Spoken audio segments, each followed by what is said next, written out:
RJDയുടെ ഒരു കാര്യം, അവരുടെ എനിക്ക് തോന്നുന്നു അവരുടെ പ്രകടന പത്രികയിൽ പറഞ്ഞിരുന്നു കള്ള് വ്യവസായത്തിന് അവർ കള്ള് വ്യവസായ മേഖലയിൽ ചെറിയ പ്രശ്നങ്ങൾ ആ ഘട്ടത്തിൽ, അതായത് മദ്യനിരോധനം കൊണ്ടുവന്നപ്പോൾ ഉണ്ടായിരുന്നെങ്കിൽ പോലും അത് RJD പ്രോത്സാഹിപ്പിക്കുമെന്ന് പറഞ്ഞിരുന്നു. അതും എനിക്ക് തോന്നുന്നു അവർക്ക് ഒരു പക്ഷേ തിരിച്ചടി.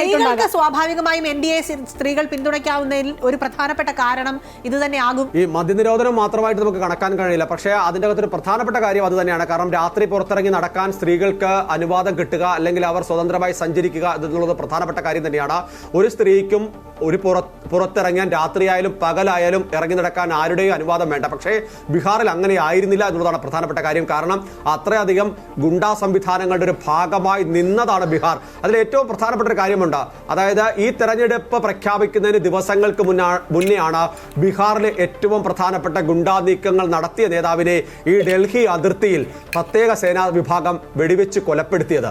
സ്വാഭാവികമായും അത്തരം ചില കാര്യങ്ങളൊക്കെ തന്നെ ചർച്ചയായിട്ടുണ്ട്. കാരണം അവർക്ക് സ്വതന്ത്രമായി നടക്കാൻ കഴിയണം, രാത്രിയൊക്കെ ചിലവഴിക്കാൻ കഴിയണം. മറ്റൊന്ന്, നക്സൽ ബാധിത മേഖലകളാണ്.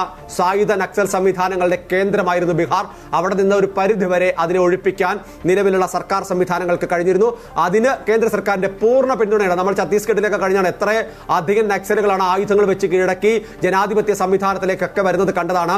അതുകൊണ്ട് തന്നെ ഒരു പ്രധാനപ്പെട്ട കാര്യം, ഏറ്റവും നിർണായക ഒരു പ്രധാനപ്പെട്ട കാര്യം കൂടി, RJDയുടെ സീറ്റ് നിലയിൽ വലിയ കുറവ് വരുന്നു. 51 സീറ്റിലേക്ക് RJD എത്തുന്നു. കോൺഗ്രസ് 13ലേക്ക്. BJP ഏറ്റവും വലിയ ഒറ്റക്കക്ഷിയായി ഈ ഘട്ടത്തിൽ മാറുന്നു. 75 സീറ്റിലേക്ക്